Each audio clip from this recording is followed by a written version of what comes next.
নমস্কার বন্ধুরা, আবার চলে এসেছি নতুন একটি ভিডিও নিয়ে। আজকের ভিডিওতে আলোচনা করব সপ্তম শ্রেণীর পাঠ্যসূচিতে থাকা ছন্দে শুধু কান রাখো কবিতাটি নিয়ে। এই কবিতাটি লিখেছেন কবি অজিত দত্ত। এরপর আমরা কবিতাটি লাইন লাইন বুঝে নেওয়ার চেষ্টা করি। মন্দ কথায় মন দিও না, ছন্দে শুধু কান রাখো, দ্বন্দ্ব ভুলে মন না দিলে ছন্দ শোনা যায় না কো। মন্দ কথায় মন দিও না, তোমরা খারাপ কথায় মন দিও না, ছন্দে শুধু কান রাখো, কেবলমাত্র ছন্দের মধ্যেই তোমরা কান রাখো। দ্বন্দ্ব ভুলে মন না দিলে ছন্দ শোনা যায় না গো।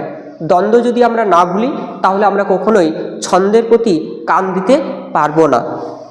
ছন্দ আছে ঝড় বাদলে, ছন্দ আছে জ্যোৎস্নাতে, দিন দুপুরে পাখির ডাকে, ঝিঁঝি ডাকে ঘোর রাতে। তাহলে আমরা ছন্দ কোথায় খুঁজে পাবো? ছন্দে যে আমরা গান রাখবো তাহলে আমরা ছন্দ কোথায় খুঁজে পাবো? না, ছন্দ আছে ঝড় বাদলে, তাহলে আমরা ছন্দ কোথায় খুঁজে পাবো?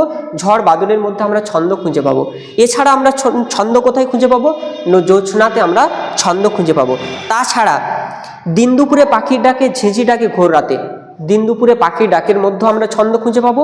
এছাড়া রাত্রিবেলা ঘোর অন্ধকারে যে ঝিঁঝি পোকার ডাক, সেই ঝিঁঝি পোকার ডাকের মধ্যেও আমরা কিন্তু সেই ছন্দ খুঁজে পাবো।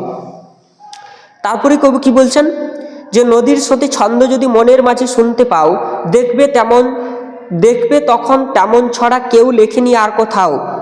নদীর স্রোতে ছন্দ যদি মনের মাঝে শুনতে পাও, নদীর যে স্রোত, সেই নদীর স্রোতের যে ছন্দ, সেই ছন্দটা যদি আমরা মনের মাঝে শুনতে পাও, দেখবে তখন তেমন ছড়া কেউ লেখেনি আর কোথাও। দেখবে তখন এইরকম ছড়া আর কেউ কোথাও লেখেনি। ছন্দ বাজে মোটর চাকায়, ছন্দে চলে রেলগাড়ি, জলের ছন্দে তাল মিলিয়ে নৌকা জাহাজ দেই পারি। ছন্দ বাজে মোটর চাকায়, ছন্দ কোথায় বাজে? মোটর চাকার মধ্যেও ছন্দ বেজে ওঠে। আর কি না, ছন্দে চলে রেলগাড়ি। এছাড়া রেলগাড়ির যে গিজগিজ শব্দ, সেই রেলগাড়ির চাকার যে শব্দ, সেই চাকার শব্দের মধ্যেও যেন আমরা ছন্দ শুনতে পাই। তারপরে কি বলছেন কবি? জলের ছন্দে তাল মিলিয়ে নৌকা জাহাজ দেই পারি, এবং জলের ওপরে যখন নৌকা বা জাহাজ প্রবাহিত হয় তখনও কিন্তু তার মধ্যে একটা যে শব্দ উঠে আসে, তার মধ্যেও কিন্তু আমরা ছন্দ শুনতে পাই। তারপরে কবি বলছেন যে ছন্দে চলে ঘড়ির কাঁটা, ছন্দে বাঁধা রাত্রি দিন, কান পেতে যা শুনতে পাবি কিচ্ছুটি নয় ছন্দহীন। ছন্দে চলে ঘড়ির কাঁটা, আমাদের প্রত্যেকের বাড়িতে যে ঘড়ি রয়েছে, সেই ঘড়ির যে টিকটিক টিকটিক শব্দ, সেই টিকটিক শব্দের মধ্যেও যেন ছন্দ লুকিয়ে আছে। ছন্দে চলে ঘড়ির কাঁটা, ছন্দে বাঁধা রাত্রি দিন, এবং ওই ঘড়ির কাঁটার মধ্যেও যেন ছন্দ বাঁধা আছে।